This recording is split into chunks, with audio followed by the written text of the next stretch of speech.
The topic of discussion in this video is what is the implication of share capital. So the heading might be a bit confusing for some people, but let's explore more on this question.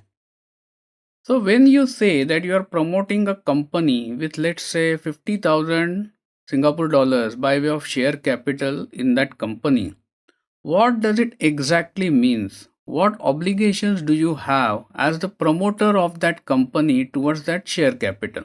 How should you determine the amount of share capital when you are incorporating a new company?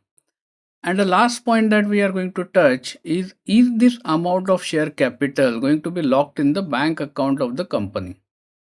Legally speaking, the amount of share capital that you invest into the company is the capital or the fund that you are marking for the purpose of starting the business. Technically, you are required to deposit this amount into the bank account that you will open for the company. It is not necessary that you should introduce this entire capital amount at the same time immediately after opening the bank account. This introduction of capital can be done over a period of time, especially if the amount of capital is high. And that is where the concept of issued capital and paid up capital comes into picture. So here I am showing you the sample constitution of the company. And now closely watch this point number 5, what it says. It says, we the person whose names and occupations are set out in the constitution desire to form a company in pursuance of this constitution, and we each agree. So I am highlighting or emphasizing this word agree to take the number of shares in this capital of the company set out against our respective names. So when you sign the constitution for formation of a company, you are agreeing or you are taking an undertaking that you will provide this amount by way of capital to the company. The decision of how much amount to take is up to you. However, once you sign the document and once you commit that amount, it is your responsibility to provide that amount to the company. So let's take one example. So let's say that there is a company that is being formed with a capital of 1000 Singapore dollars by promoter. Immediately after incorporating the company, the bank account is opened and the promoter deposits this 1000 Singapore dollars into the bank account of the company. In that case, the responsibility and the commitment of the promoter is over. So after this, company cannot ask more money from the promoter.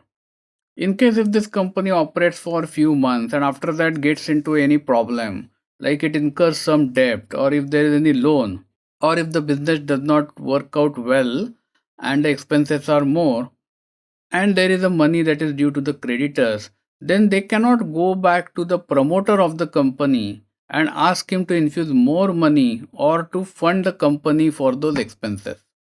Company is an independent legal person which was incorporated with $1000 capital, and that capital has been already infused into the bank account by the promoter. So the promoter's liability is over. Now let's take another example. In this case, a company is incorporated with $500,000 capital, and out of which only $50,000 has been paid by the promoter. In this case, if the company goes into any problem or incurs any debts, then in that case, the creditors of the company can ask the promoter to infuse balance $450,000 by way of capital so that their debts can be paid. So the key point to note here, the amount of capital that you take up is your liability to fund. So the next question is, how should you decide the amount of capital for your venture? So you are incorporating a company, and how should you arrive at the share capital amount? So basically this primarily depends upon your business plan. So you will typically go through the Excel worksheets and prepare your business plan, maybe how much money you need to buy the stock, the amount that you need for rental expenses, the amount that you need to plan for employees expenses, and so on. All this you will consider and will arrive at the capital requirement. However, in practicality, many a time the amount of share capital is decided or entered in company formation arbitrarily by way of some thumb rule. So many times people put it to be 1000 Singapore dollars because that is the minimum amount that needs to be deposited into the bank account. And then if any additional funding is required, the owners of the company, the shareholders, will give it by way of a loan to the company. And the last point on this presentation is the capital that we introduce into the bank account, is it locked?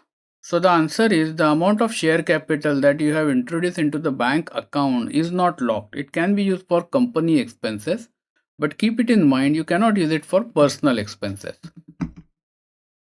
So in summary, share capital is the amount that the promoters mark and invest in the business. Once they agree to a specific share capital amount, they have a responsibility to provide that amount to the company. The amount of share capital logically should depend upon your business plan, though in practical sense, sometimes it is decided by some thumb rule. Thank you for watching this video. This video was brought to you by Epica Consulting Singapore. Subscribe to our channel today to get notified when new videos are posted.